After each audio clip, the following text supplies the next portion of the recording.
Welcome back, students.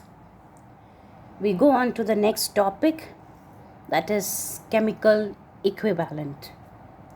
But before we actually begin with chemical equivalent, let us have a quick recap of what we studied in our previous classes, because after we just revise them once, we will be able to study chemical equivalent and mole concept better.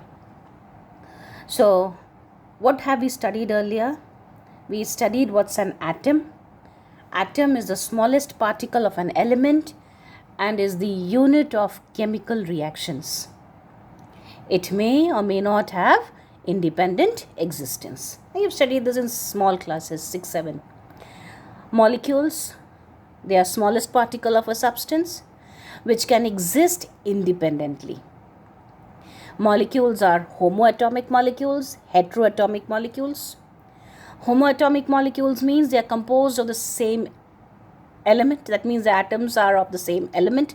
For example, you have oxygen, you have nitrogen, you have hydrogen. These are homoatomic molecules. Chlorine, homoatomic molecule. Then you have heteroatomic molecules. Heteroatomic molecule means one molecule is composed of more than one type of atom or elements. Like for example, you have hydrogen chloride, HCl, carbon dioxide, carbon CO2, carbon monoxide, hydrogen sulfide, water, etc. They are all heteroatomic molecules. Then you have studied Dalton's laws. And when we studied Dalton's law, Dalton's atomic theory proved to be very successful in explaining the laws of chemical combination, which we had just finished. And it was accepted almost immediately, and was the main concept was that each element had characteristic atomic mass. And chemists, they started to measure the atomic masses. Okay? But when they started measuring atomic masses, certain problems came up. So, atomic mass means the mass of one particular atom. Now, there were some problems when they started to, find out the atomic mass of each element, atom. Why? What were the problems? The problems were like atoms were extremely small particles, and it was not even possible to see them even through a very powerful microscope. Then if they conducted indirect methods, it was found that they were having very extremely complicated and extremely small masses. Like for example, hydrogen atom has 1.673 into 10 to the power minus 24 as its mass. Then carbon had about around, I think, 1.993 into 10 to the power minus 23. These were all weights which were very, very small, and they could not be practically measured. Okay, so then it was felt that atomic masses should be defined in a way that we get simple figures. And to achieve this, something called relative atomic mass of an atom was taken. And that you have studied in class 10. What's a relative atomic mass? So in relative atomic mass was taken, what is it? It's the absolute mass compared to the absolute mass of an atom, which is taken as a standard. So the atomic mass of an element is a number which actually indicates how many times that particular element is heavier than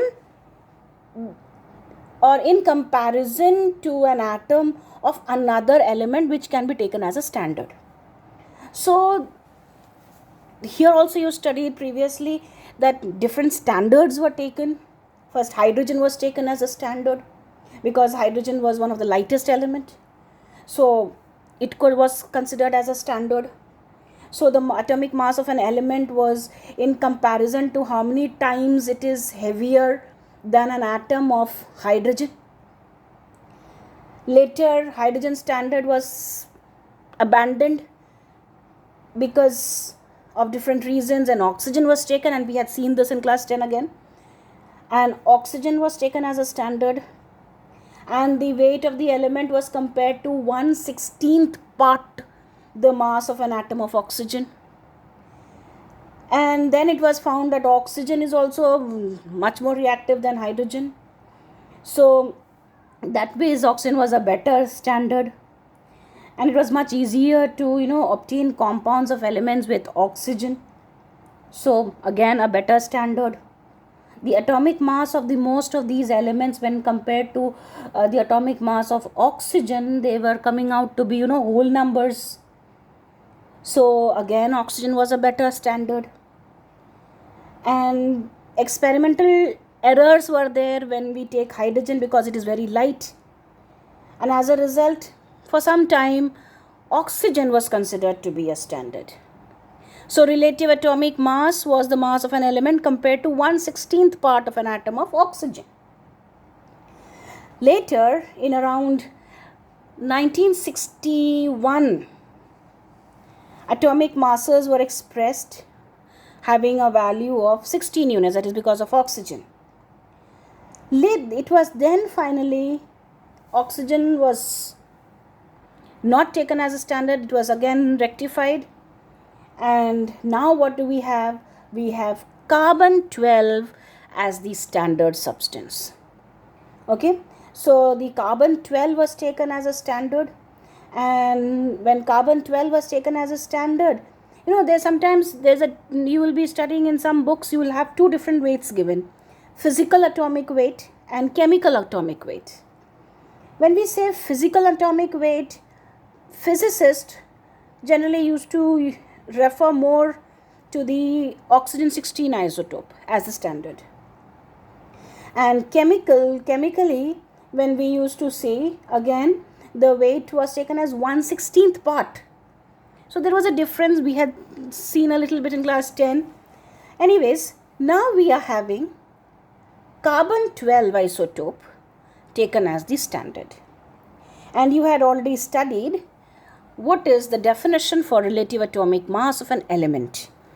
It is the relative mass of an atom of that element as compared to 1/12th the mass of an atom of carbon 12. And on the basis of this carbon 12, hydrogen was found to be 1.008 AMU and oxygen as 16 AMU. And what is AMU? That's the atomic mass unit. This you had studied in class 10. And definition for atomic mass unit also you have studied. One atomic mass unit is defined as the quantity of mass equal to 1/12th the mass of an atom of carbon 12. Nowadays, AMU is replaced by the letter U, which stands for unified mass. But we'll be studying both, we will be dealing in, when we go through numericals and all that, we'll be talking about AMU. It's the same unified mass, again based on carbon 12 and considering its mass exactly equal to 12. Then you studied isotopic masses.